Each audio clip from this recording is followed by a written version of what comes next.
Welcome to S4 నేను మీ రమ్య. అరుణాచల్ ప్రదేశ్లో భారీ వర్షాలు తీవ్ర విధ్వంసాన్ని సృష్టించాయి.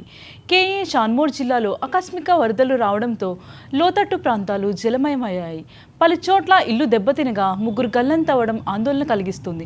బుధవారం తెల్లవారుజామున కురిసిన భారీ వర్షాలకు కేఏ షాన్మోర్ జిల్లాలో ఆజాలే పరిసర ప్రాంతంలో వరద నీటితో నిండిపోయాయి. నిస్కో ప్రాజెక్ట్ కాలనీ సమీపంలో నిర్మాణంలో ఉన్న రిటర్నింగ్ వాల్ కూలిపోవడంతో వరద నీరు నివాస ప్రాంతంలోకి ఒక్కసారిగా చేరింది. ఈ ఘటనలో కనీసం 15 ఇళ్లు దెబ్బతిన్నట్లు అధికారులు తెలిపారు. వరదల దాటికి ముగ్గురు వ్యక్తులు గల్లంతైనట్లు సమాచారం. వారి కోసం విపత్తు నిర్వహణ బృందాలు, పోలీసులు సంయుక్తంగా గాలింపు చర్యలు కొనసాగిస్తున్నారు.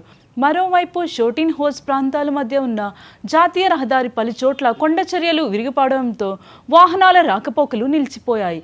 రహదారిపై చిక్కుకున్న ప్రయాణికుల్ని సురక్షిత ప్రాంతాలకు తరలించేందుకు అధికారులు చర్యలు చేపట్టారు. శిథిలాల తొలగింపుతో పాటు రహదారిని త్వరగా పునరుద్ధరించేందుకు భారీ యంత్రాలని వినియోగిస్తున్నారు. నష్టం వివరాలను అధికారులు ఇంకా అంచనా వేస్తుండగా ప్రజలు అప్రమత్తంగా ఉండాలని సూచించారు. అరుణాచల్ ప్రదేశ్లో వర్షాల ప్రభావం కొనసాగుతున్న నేపథ్యంలో సహాయక చర్యలు వేగవంతం చేశారు.